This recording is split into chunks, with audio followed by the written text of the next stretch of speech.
What's going on, everybody? Thank you all for joining me today. If you haven't already, please make sure you hit the like button because that's the most important thing you can do for me on this channel. What it does is that it helps to make sure that those who are subscribed to the channel will indeed get their notifications, and it also helps to push this video through the YouTube algorithm as well. Secondly, if you're new to the channel, or maybe you've been ghost watching this channel for quite some time now, please do me a favor and yourself a favor by hitting the subscribe button as well as the bell notification next to the subscribe button so you can be notified whenever I release a new video.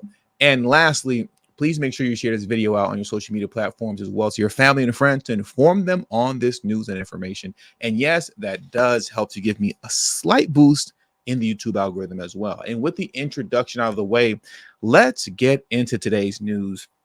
Today, we are headed over to ABC Studios.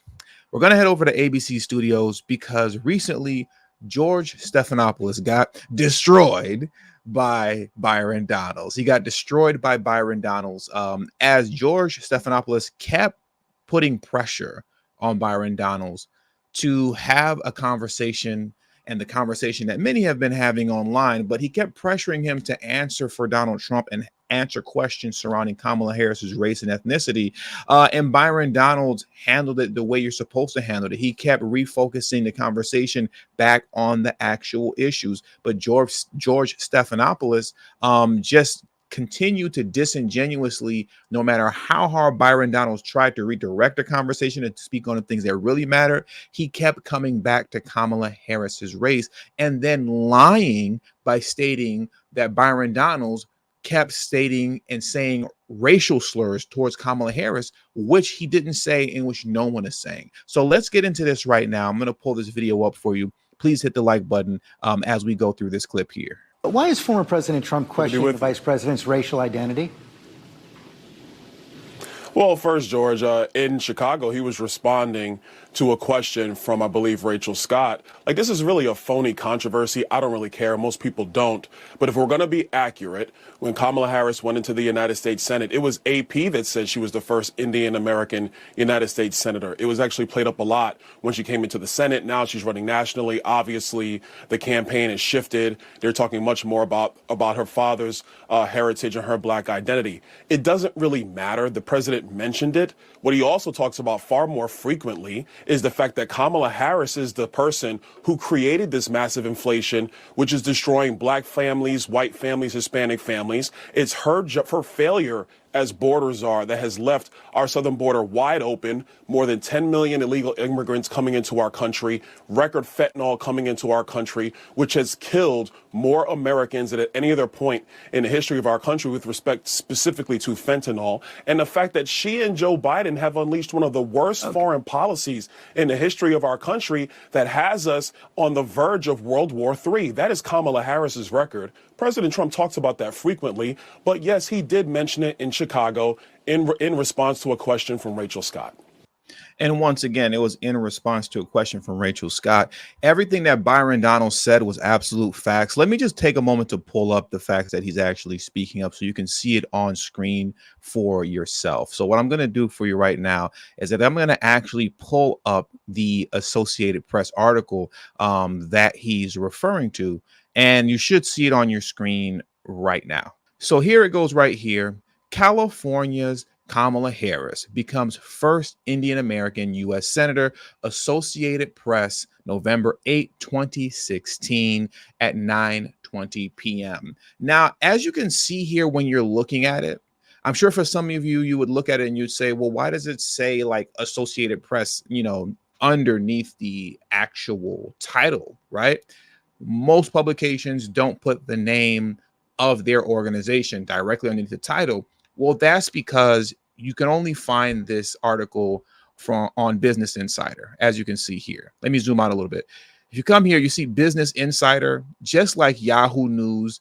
What they tend to do is that they repost other news article publications from other companies, Associated Press being the company that they repost the most. When you actually copy and paste the title of the Associated Press article, even when you put quotation marks around it, and after the quotation marks, you type Associated Press next to it, you cannot find that article anymore. You can't find it. I don't know if it's been scrubbed off the internet completely, but as far as Google is concerned, you're going to have a hard time finding the original article. But fortunately for us, Business Insider reposted this article back then in 2016, and you can still find it on Business Insider. And I'll leave the link for it in the description box below as well. Funny enough, in 2020, the Associated Press did put this out. Post misled about how Kamala Harris portrayed her heritage. So you see, what you have to understand is that for those of you who don't know, this is a conversation that's been happening for quite some time now. It's been happening for a while now.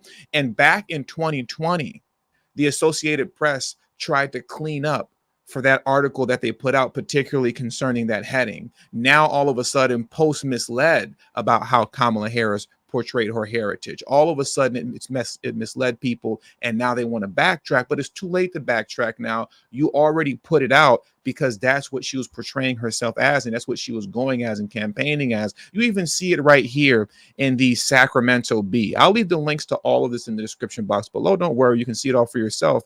This is from the Sacramento Bee.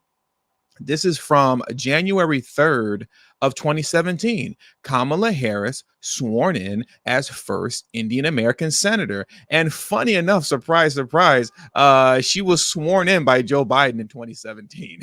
I'm not going to play that video for you right now. I want to carry on with the rest of what Byron Donalds had to say. But once again, all these links will be in the description box for you below so that you can watch and read these things for yourself. But I just wanted to highlight that because that's really important. There were no lies spoken by Byron Donalds concerning her heritage and what she campaigned as and what everybody championed back in 2016 and 2017. All the information is there. The facts are there. And it's actually Democrats that are lying on everybody else's name. But let's carry on. And you just repeated the slur again. If it doesn't matter, why do you all keep questioning her identity? She's always identified as a black woman. She is biracial. She has. What was the slur? You see, this is why these people are the worst. Let's rewind that back just a little bit. This is why they're the worst. There was no slur spoken. Where was the slur? Like I always say, the people who cry the most about misinformation, disinformation, malinformation, the people who cry the most about dangerous rhetoric, right, and hate speech, hateful rhetoric, they are the ones who engage in it the most. These are the most disingenuous liars on the planet. The moment you disagree with one of these people, all of a sudden, your disagreement becomes hate speech. The moment you disagree with them, all of a sudden, your disagreement becomes a slur. It becomes dangerous rhetoric for simply answering a question that they are the ones asking. Let's run that back one more time. But yes, he did mention it in Chicago in response to a question from Rachel Scott. And you just repeated the slur again. If it doesn't matter, why do you all keep questioning her identity? She's always identified as a black woman. She is biracial. She has a Jamaican father and an Indian mother. She's always identified as both. Why are you questioning that? Well, George, first of all, this is something that's actually a conversation throughout social media right now. There were a lot of people who are trying to figure this out. But again, that's a side issue, not the main issue. The main issue. Sir, 1 second. You just did it. You just did it again. Of the United States. Why do you insist on questioning her racial identity? You want me to talk? I want you to answer my question. George, now that you're done yelling at me, let me answer. Byron Donalds, if you watch his interviews when he goes in this kind of hostile environment, this hostile territory, he does a really good job at keeping his composure and never getting unhinged or triggered. That's a very good attribute to have, is being able to keep your composure the way he always does in the face of pure ignorance. He talked about it on the stage yesterday in Atlanta for what, 2 minutes?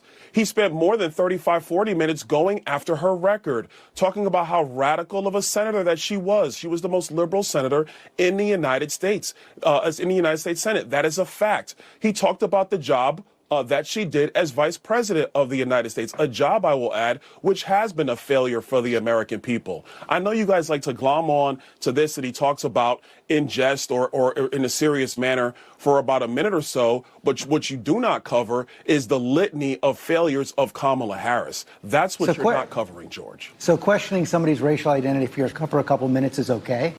He won't let him shake that for nothing. He won't let him shake it for anything. They're the ones who keep bringing it up.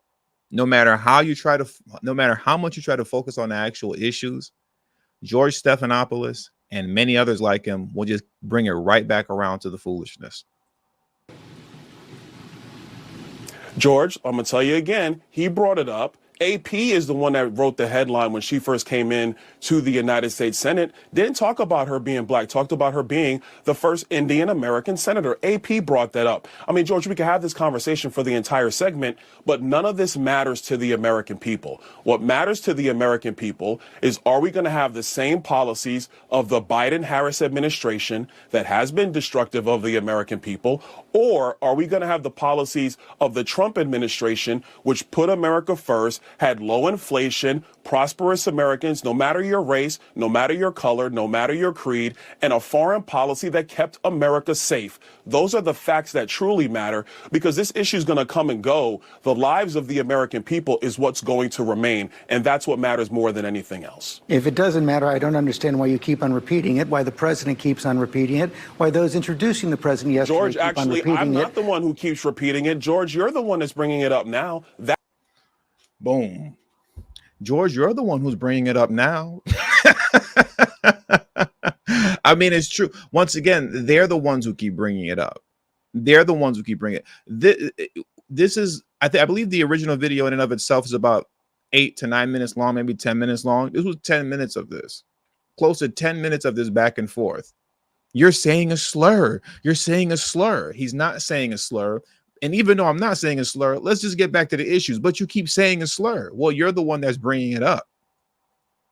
Harris administration that has been destructive of the American people, or are we going to have the policies of the Trump administration, which put America first, had low inflation, prosperous Americans, no matter your race, no matter your color, no matter your creed, and a foreign policy that kept America safe? Those are the facts that truly matter, because this issue is going to come and go. The lives of the American people is what's going to remain, and that's what matters more than anything else. If it doesn't matter, I don't understand why you keep on repeating it, why the president keeps on repeating it, why those introducing the president yesterday George, keep on actually, repeating I'm it. not the one who keeps repeating it. George, you're the one that's bringing it up now. That's You've done it, I understand why sir. you You've done it. up. You've done it Because, 3 times. Every single answer you gave me. Now let me finish, sir. George, every single answer you gave, you repeated the slur. Asked me, George. That's why I'm pushing back on you now. George, you asked me the question 3 times. I responded, but I'm. And every single time you repeat the slur. That is exactly my point. What slur? What slur? You see how disingenuous these people are? How much they lie? Where was the slur? There was no slur. But the thing is that this is where they want to keep the conversation. They want to keep the conversation here because they don't want to actually talk about Kamala Harris's policy failures. Whether we're talking about in California or whether we're talking about in the White House as it pertains to her being the vice president, to Joe Biden. Joe Biden's policies are her policies, but they know that they have zero chance at actually successfully defending these policies that have caused inflation, a migrant crisis that was deliberately created. They have no answer for this. So they have to keep the conversation here as it pertains to race and identity. And it doesn't mean that that's not an important conversation to have. It doesn't mean that you should stop talking about it, especially where you're finding inconsistencies. But you have to understand as well, the conversation eventually has to come back to policies. And this is actually getting somewhat exhausted at this point. And it's getting exhausted, the identity and heritage and lineage conversation concerning Kamala Harris, mainly because you're starting to see and understand that this is what they want. They want to keep the conversation here. Let's keep talking about her race and identity so that we don't have to discuss and defend her policies. There was another conversation such as this, an interview that was had with Senator, I believe it's Tom Cotton on CNN last week. It was literally 10 minutes of the same thing. Senator Cotton's trying to have a conversation about policies, and the woman who he's talking to, I can't remember her name at the moment, she kept referring back to Kamala's race and ethnicity. But what I want you to do here is pay close attention to how Senator Cotton shut the door on this and made her change and pivot lanes. Check this out. When is she going to come on Caitlin Collins' show or Jake Tapper's show or go on 60 Minutes or have an unscripted press conference and answer to the American people where she stands on the issues that matter to them, on whether or not they can pay the bills on July 31st at the end of the month, whether or not they're going to be able to pay them next month, whether or not we're going to have another 10 million illegal aliens in our country under a Kamala Harris presidency? We have had that conversation about her policy views, but how does her changing her views on her policy justify having the Republican nominee questioning her race. How does that increase or decrease your party's chances of winning in November? Well, Caitlin, you haven't had that conversation with Kamala Harris because she's been hiding out. I want to for the have last this 10 conversation days, with you, just Senator. like Joe Biden hid out before her. And my point is, when are you and the rest of the media going to demand that Kamala Harris come out and answer questions in an unscripted format about where she stands for this country, as opposed to continuing to focus on what Donald Trump said today? 4 years ago, Joe Biden said, if you don't vote for him, you ain't black. Could you imagine a more insulting comment? Joe Biden is presuming to judge the political views of 1/8 of our fellow citizens based on their skin color. Did you ever ask Kamala Harris to condemn his remarks? There are Did you ever ask him or ask her if that was racist? This is a question. You're a Republican senator, so I want to ask you about the Republican. Did you ask Caitlin? Did you ask Kamala Harris? Caitlin, did you ask Kamala Harris why she's willing to serve as vice president for a man she essentially called racist and a segregationist? Have you or anyone else in the media asked Kamala Harris those questions, Caitlin? Senator, trust me, I covered the Biden-Harris White House. We obviously have asked for her to come on. But my question is for you about this. Donald Trump's pick for VP once questioned whether he was America's. But Senator, before you go, I do want to ask you a question on Israel tonight because. Oh, you want to talk about what now? You see, once he started bringing up Biden's racism, and he didn't even get into the whole, I don't want black kids being bused into my children's white school because it's going to turn into a racial jungle. He didn't even get into all that. He didn't even get into Joe Biden delivering the eulogy for a former Klansman who he didn't even get into Joe Biden doing the eulogy for a Klansman. I believe his name was Robert Byrd, if I remember correctly. Robert Byrd. He did the eulogy for him. And he even referred to him numerous times in the eulogy while delivering the eulogy as his leader. This was a Klansman. Okay? This was a Klansman who Joe Biden referred to as his leader that he did the eulogy for. Could you imagine if Donald Trump did that? The wailing and gnashing of teeth that you'd hear on mainstream media? You see, they don't want to talk about that. And he didn't even get into all that. He just brought up a handful of examples, 2 to be exact, and she immediately pivoted to the Middle East. Well, let's talk about what's happening over there. Let's talk about what's happening overseas. Oh, now you want to change the subject because you don't have an answer for this type of hypocrisy. You see, so these are just the many methods and the easy ways to really shake the foolishness that comes from these mainstream media outlets and those who follow them and repeat these same talking points. You just simply keep your poise, keep your cool. You stick to what's actually true concerning policies and what's happening in the country. And then when in doubt or in worst case scenario, when they won't shut up about this alleged racism from, Donald Trump, well, then you go into the actual racism of Joe Biden. And just like that, they will pivot, change directions. And now they want to talk about what's happening overseas. Now they want to talk about something else. So that's how you handle these kind of situations. And that does it for today's news. So I want to thank you all for joining me today. Please hit the like button on your way out. Subscribe to the channel if you're new to the channel. Share this video out on your social media platforms. And also, don't forget to follow me on Telegram at TD Media Group. Follow me on Telegram at TD Media Group and follow me on Rumble at TD Media Group as well. Both my Rumble link and a Telegram link will be in the description box below and pinned in the comment section below as well. That is extremely important. Thank you all for your time, and until the next video, peace and have a great afternoon.